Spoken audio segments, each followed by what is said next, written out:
Good morning, all of you. I am KSVN Manohar, lecturer in physics, Sri Venkateswara College of Arts and Science, Amalapuram, affiliated to Adikavi Nannaya University, Rajahmundry. Today, I want to discuss about degree 3rd year, 5th semester physics subject. In this 5th sem, there are two papers. They are 5A and 5B.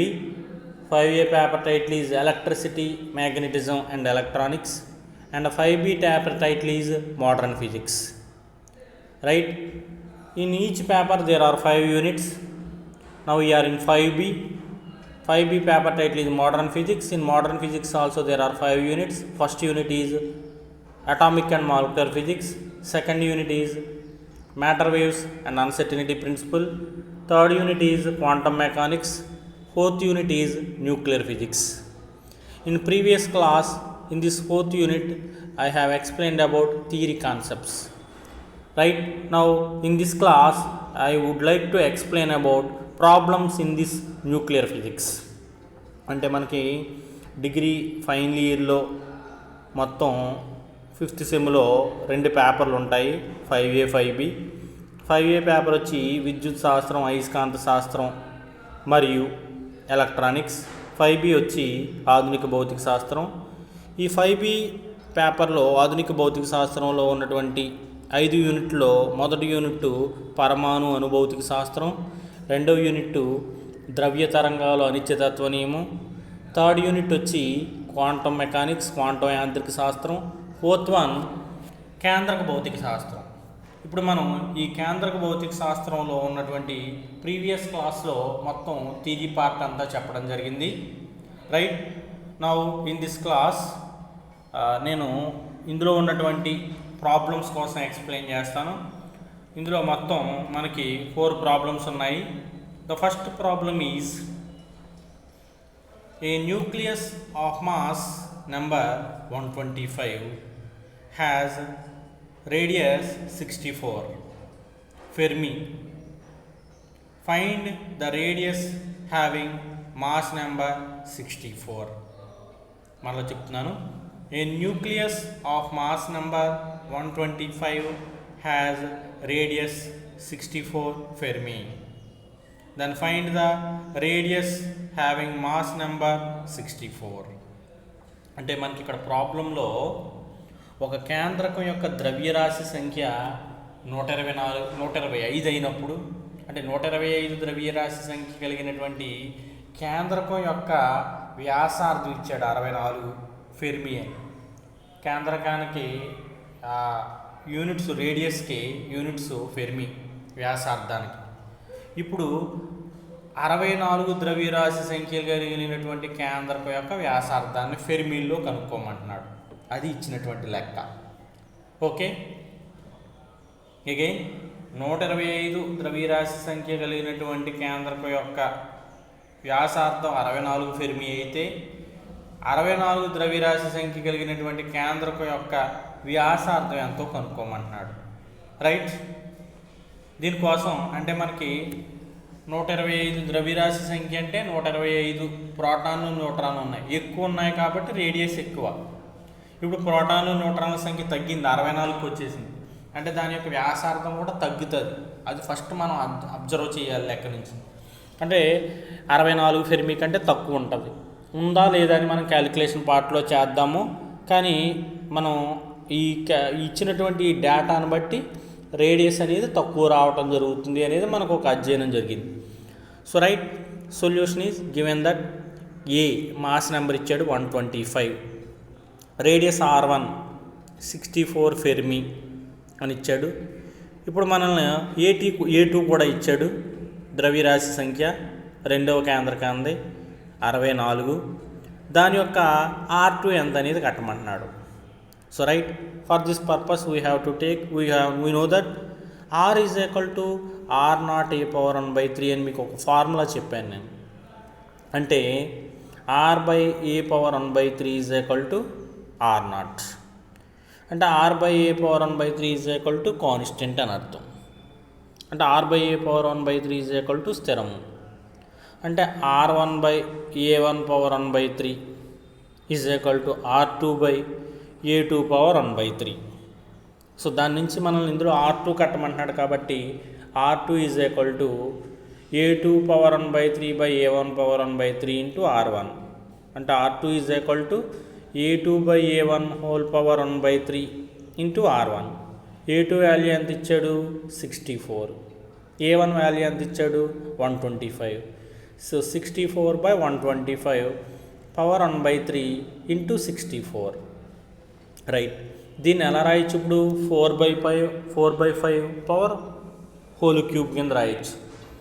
Power 1/3 ఉంది, so 4/5 cube whole power 1/3 into 64, ఓకేనా, right. That is equal to next value 64 by 125 అంటే మనకి ఇక్కడ 4 cube by 5 cube కాబట్టి 4/5 మిగులుతుంది. So 4/5 into 64, so అది 64, 6 రాశారు అక్కడ వాల్యూ. మనకి లెక్కలు చూడండి 64 ఫెర్మి ఇచ్చాడు, అందుకే లెక్క తప్పు వచ్చింది. 64 ఇంటూ 4/5 ఇప్పుడు ఆన్సర్, ఓకేనా. అంటే 4/5 ఇంటూ 64 అని అర్థం. సో 4.8 ఫెర్మి కాదు, వాల్యూ మారుతుంది మనం క్యాలిక్యులేట్ చేస్తే. ఆ వాల్యూ ఎంత అనేది మీరు క్యాలిక్యులేట్ చేసుకోండి. యాక్చువల్గా ఇక్కడ వాల్యూ ఏంటంటే 4/5 ఇంటూ 64 అని అర్థం, అంటే 0.8 ఇంటూ 64 అని అర్థం, ఓకేనా. అది first problem. Second problem, calculate the mass number of the nucleus having radius 3.9 into 10⁻⁻15 metre. Calculate the mass number of the nucleus having radius 3.9 into 10⁻⁻15 meter. అంటే 3.9 into 10⁻⁻15 మీటర్ వ్యాసార్థం కలిగినటువంటి కేంద్రకం యొక్క ద్రవ్యరాశి సంఖ్య ఎంత అని అడుగుతున్నాడు. అంటే R ఇచ్చాడు, A ఎంత అని అడుగుతున్నాడు. So in this given that R is equal to 3.9 into 10⁻⁻15 meter. A is equal to how much? Capital A is equal. Who you know that formula is? Same formula ఉపయోగిస్తాము. R is equal to R0 into A power 1/3. So right. So A power 1/3 is equal to R by R0. That is equal to R value ఎంత ఇచ్చాడు 3.9 into 10⁻⁻15. By R0 value ఎంత 1.3 into 10⁻⁻15. 1.3 3.9లో 3 times cancel అవుతుంది. So A power 1/3 is equal to మనకి ఎంత వచ్చింది value 3 అని వచ్చింది. So A power 1/3 is equal to 3. ఇరువైపులో క్యూబ్ అప్లై చేయండి. So A power 1/3 whole cube is equal to 3 cube. అంటే A పవర్ 1/3 హోల్ క్యూబ్ అంటే A మిగులుతుంది. A is equal to 3 cube. A is equal to 3 cube అంటే 27. So మనకి ఇక్కడ mass number ఎంత వచ్చిందంటే 27 అని వచ్చింది. ఇక్కడ R0 వాల్యూ ఇవ్వకపోయినా మనం తీసుకోవాలి, కాన్స్టెంట్ వాల్యూ. R0 ఎంత అంటే 1.3 ఫెర్మి, అంటే 1.3 into 10⁻⁻15 fermi, 10⁻⁻15 metres. 1 fermi is equal to 10⁻⁻15 metres. కాబట్టి ఈ రకంగా R0 ఇచ్చిన ఇవ్వకపోయినా మనం తీసుకుని క్యాలిక్యులేట్ చేయాలి. We will get A is equal to 27. Okay, it is the second problem. First two problems on nuclear radius. Now coming to the third problem. If 7.2 grams uranium is completely converted into energy, then how many kilowatt hour energy is obtained? అడుగుతున్నాడు 5 marks. Very important one. ఆ సెట్లో కూడా చాలాసార్లు అడిగాడు. If 7.2 uranium is completely converted into energy, then how many kilowatt hour energy is obtained? Kilowatt అవర్లో కనుక్కోమంటున్నాడు energy, జౌల్స్లో కాకుండా. ముందు జౌల్స్లో కట్టుకుని తర్వాత కిలోవాట్ అవర్లోకి మార్చుకుందాం. So solution given that M is equal to 7.29 gram, 7.2 gram. That is equal to 7.2 into 10⁻⁻3 kg. MKS లోకి యూనిట్స్లోకి మార్చాను, CGS యూనిట్స్. సో ఎనర్జీకి మాస్కి relation Einstein mass energy relation నుంచి we know that E is equal to mc square. m ఎంత ఇచ్చాడు 7.2 into 10⁻³ c value ఎంత 3 into 10⁸ whole square. So that is equal to 7.2 into 10⁻³ into 9 into 10⁻16. After simplification we get 64.8 into 10 cube 10⁻13 joules. MKS యూనిట్స్లో వచ్చింది energy value. ఎనర్జీకి units joules. So ఇప్పుడు వాడు మనని MKS యూనిట్స్లో కాకుండా జౌల్స్లో కాకుండా కిలో వాట్ అవర్లో అడిగాడు. సో కిలో వాట్ అవర్ అంటే ఒక అవర్కి ఎన్ని నిమిషాలు 60 నిమిషాలు. నిమిషానికి ఎన్ని సెకండ్లు 60 సెకండ్లు. సో 60 ఇంటూ 60 ఇంటూ కిలో అంటే 10 క్యూబ్. దాని చేత భాగ్యహారం చెయ్యాలి దేన్ని జౌల్స్లో వచ్చిన విలువని.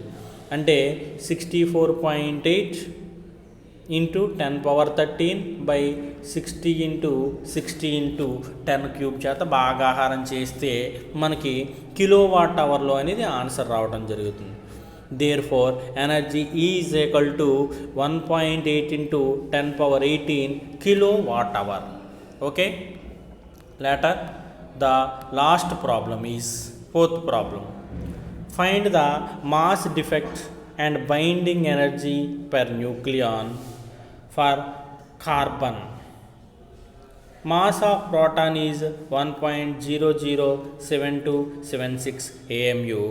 And mass of neutron is 1.008665 AMU. మనకి ఇక్కడ ఏమి ఇచ్చాడు అంటే మాస్ డిఫెక్ట్ని కనుక్కోమంటున్నాడు, బైండింగ్ ఎనర్జీ పెర్ న్యూక్లియాను కనుక్కోమంటున్నాడు, అంటే ప్యాకింగ్ ఫ్రాక్షన్ కూడా కనుక్కోమంటున్నాడు కార్బన్ యొక్క. ఇప్పుడు మనకి మాస్ ఆఫ్ ప్రోటాన్ ఇచ్చాడు ఎంతంటే 1.007276 AMU అటామిక్ మాస్ యూనిట్. అదేవిధంగా మాస్ ఆఫ్ న్యూట్రాన్ ఇచ్చాడు, న్యూట్రాన్ ద్రవ్యరాశి ఇచ్చాడు ఎంత 1.008665 AMU.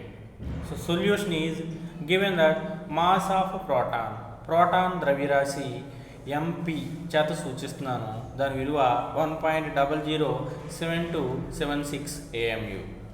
Mass of neutron, neutron ద్రవ్యరాశి Mn is equal to 1.008665 AMU.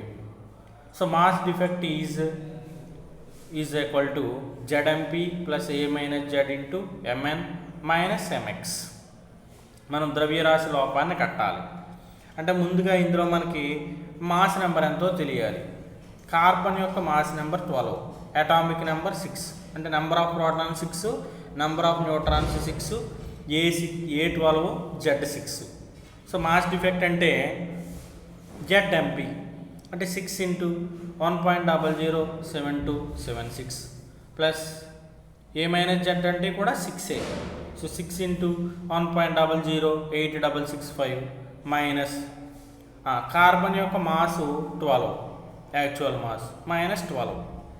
So గుణకారం చేస్తే 6.043656 plus 6.051990 minus 12, that is equal to 12.095646 minus 12. అంటే తీసేస్తే మాస్ డిఫెక్ట్ ద్రవ్యరాశి లోపల చాలా తక్కువ వస్తుందని చెప్పుకున్నాం కదా, ఆ విలువ 0 పాయింట్లో వస్తుంది 0.095646. మాస్ డిఫెక్ట్తో పాటు బైండింగ్ ఎనర్జీ కూడా కట్టమంటున్నాడు, బంధన శక్తి. So delta is equal to delta M into C square. So delta M value పైన కట్టాం మనం 0.095646. So into C square value is 3 into 10⁸8 whole square, that is equal to 0.095646 into 9 into 10⁻16.